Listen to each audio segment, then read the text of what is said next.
Здравейте! Както виждате, съм с същата мотовръзка, каквато и на клипа. Това е съвета максимално медийния образ да се доближава до реалния човешкия образ. Освен това виждате, че аз съм единствения водач на листа, който е с червена вратовръзка. Това е задължение на хората от гражданската квота.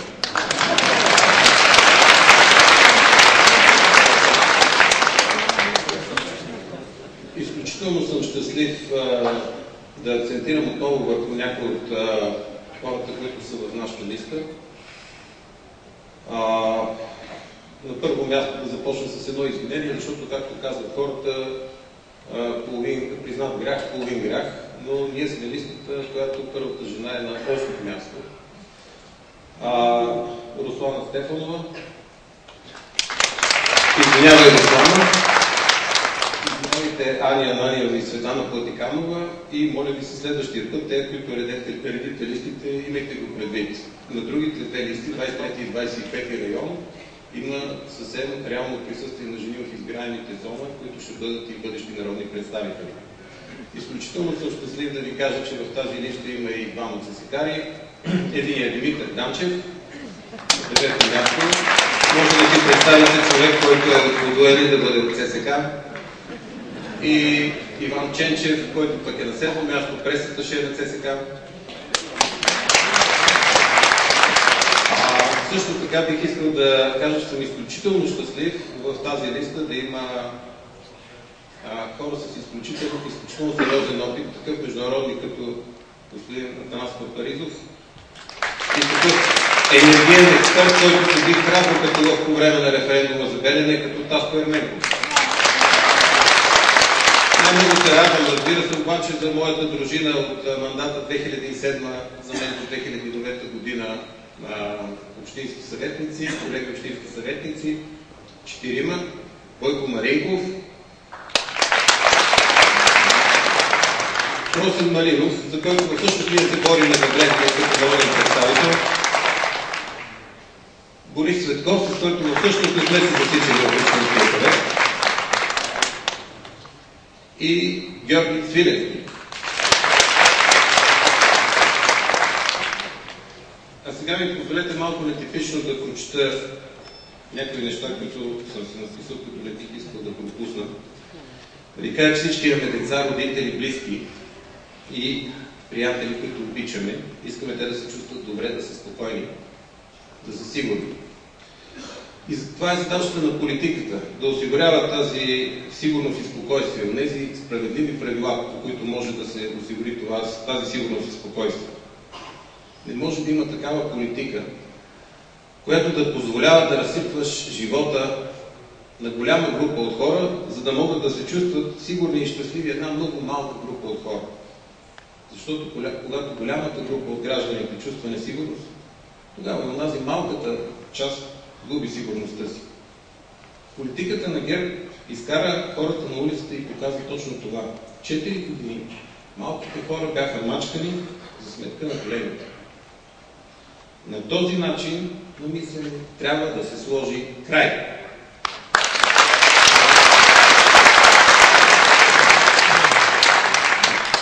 Никой в България, никой в света не може да има право да живее за сметка на нещастието на другия.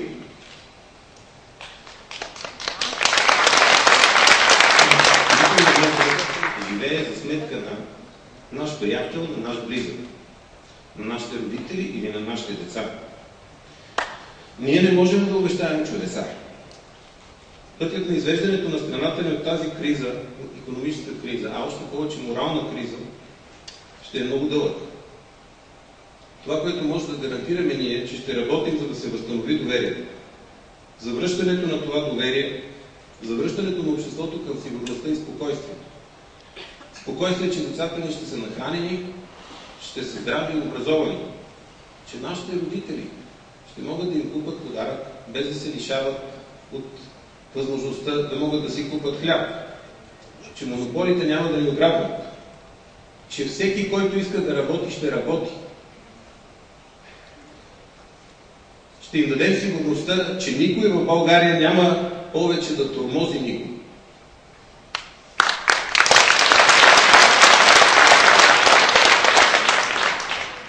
искам да ви попитам,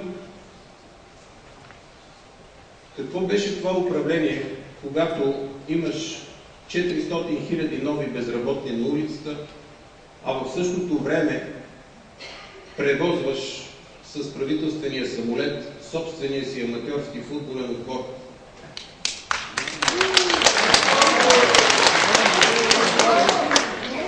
Искам да ви попитам, това не е ли пиршество на лицемерието? Така е. Да. Така е, само че всеки един от вас трябва да го извика. И всеки един от вас трябва да го каже на своите съседи. Защото много лесно е да се обяснява, че всички са виновни. Не, последните 3 години и половина какво стана? Управляваше добрия Бойко Борисов и лошият Цветан Цветанов, добрия Бойко Борисов и лошият Симеон Дянков, добрия Бойко Борисов и лошата Искра Фидосова, добрия Бойко Борисов и лошия Мирослав Найденов. Така ли беше? А кой гарантира за тях?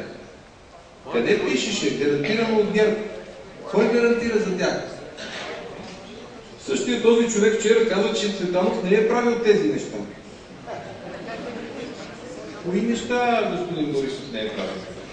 Имаше една песен на Мариус Куркински, който казва, че не мога да правя такива неща. Каква е тази кампания, която ГЕРБ открива и се охранява като среща на Г8?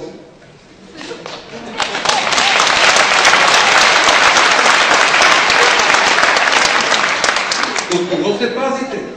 От народната любов?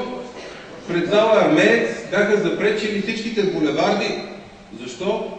Да не би да мине някой, който ви обича повече от тези, които са в зала? Какво беше това откриване на кампанията в Пловдив? Охранявани от снайперисти? Кажете ми, бива ли човек да се пази от народната любов с снайперисти? Аз съм виждал, че тя ги използват в други ситуации. Имам и едно специално послание към хората в нашия район, които се колебаят как да гласуват.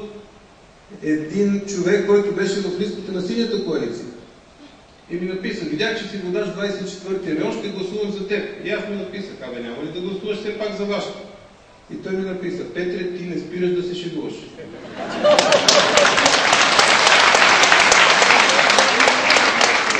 Трябва да рекламирам една точка от нашата предизборна програма. Разбира се, като човек, който иска да има конфликт на интереси, ще рекламирам частта за семейното подоходно облагане.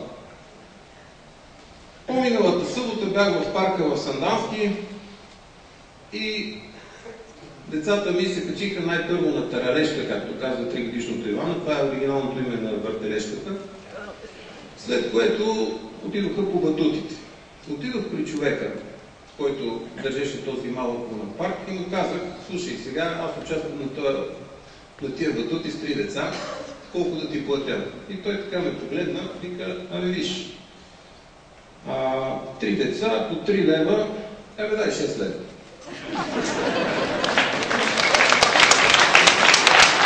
И си казах, ето този човек, дори не знае, че БСП има намерение да напише за семейно подоходно облагане в нейната програма, а той вече го прилага.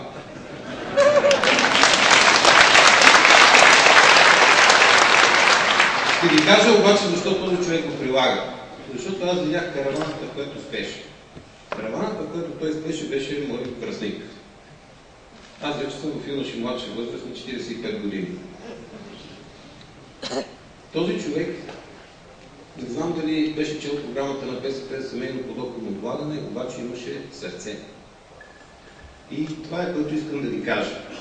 Освен разум и управленска програма, човек с каквото и да се занимава и с бизнес, и с политика, и с каквото и да е, на първо място трябва да има сърце.